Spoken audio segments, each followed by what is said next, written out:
When should you start planning for long-term care? If you've ever wondered that for yourself, you're not going to want to miss today's conversation. Hi, I'm Kristen Oakley, and joining me is Dennis Breyer. He is the president of Guardian Estate Solutions.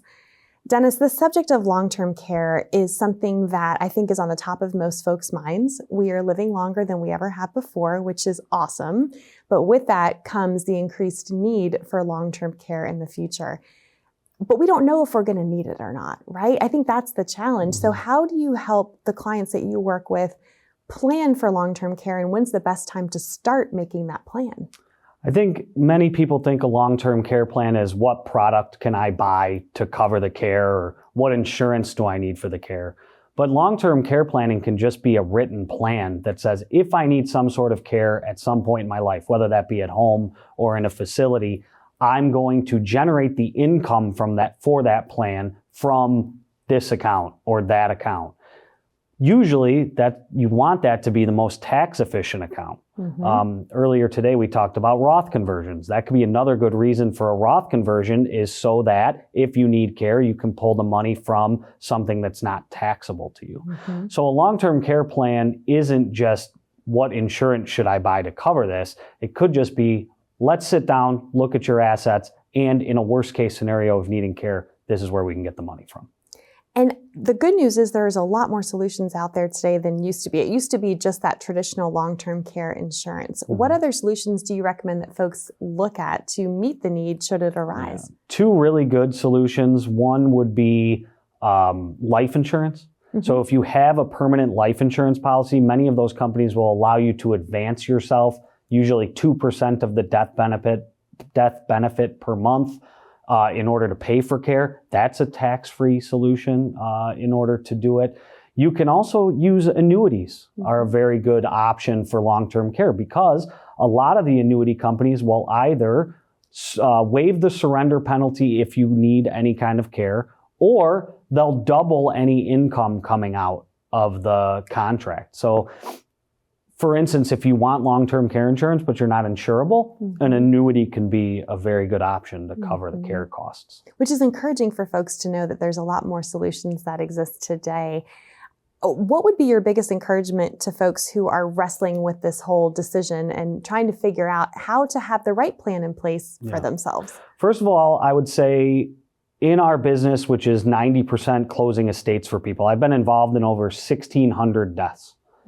I can think of a handful of times where people have come in and the deceased had a 10-year care need where the assets ran down into a Medicaid situation. So it happens, but it's not that common that happens.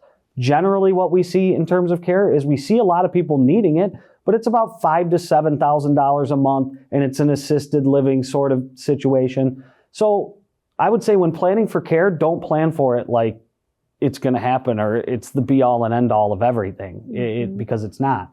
I would plan for it as, okay, I just need to know that I can generate an income for this, because care is not an asset problem, it's an income problem. If you have $5,000 a month coming in and now the care makes your need for income $10,000 a month, then we have to come up with another $5,000 a month somewhere. Right. Yeah. So that's how I talk about long-term care and how I would have people focus on it. Yeah. The bottom line is we don't want to stick our heads in the sand, be an ostrich and be like, I don't want to think about this, right? It's important to think about it, but to your point, there's so much more that goes into it. And I think that's the benefit of having that written plan in place so that you can be confident that you can go ahead and enjoy your retirement and still know that you're not going to run out of money later in life should you need that care. Right.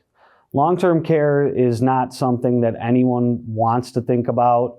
However, you can't just skip it as part of your financial plan. Yes. Really, it should be part of the estate planning process. We always start with estate planning, then we move to long-term care, then we move to investments and things. Because death is 100% certain. Long-term care, there's all kinds of percentages, but it's more certain than not for a lot of people. And then the investments are kind of up in the air. We never know what's going to happen with the market. That's why we start where we start in our practice. Makes a lot of sense. Well, I know you're offering this awesome resource, your Assist Program Checklist. Talk a little bit about what that will do for our viewers and how that relates to our conversation today. So the checklist is informed by 7 years of closing estates for people. It's going to allow you to look at what's really important in retirement what's really important in an estate plan as opposed to what's not so important. And it's a great resource for long-term care planning also, because that's one of the things on the checklist. Do you have any long-term care plans right now? Wonderful. I love that that checklist is so comprehensive and really helps set folks up for success, not just with long-term care planning, but all aspects of their estate plan and financial planning needs. So Dennis, thank you so much. To grab your complimentary Assist program checklist, you can do so by calling the number you see below. Thanks so much for watching, and we'll see you next time.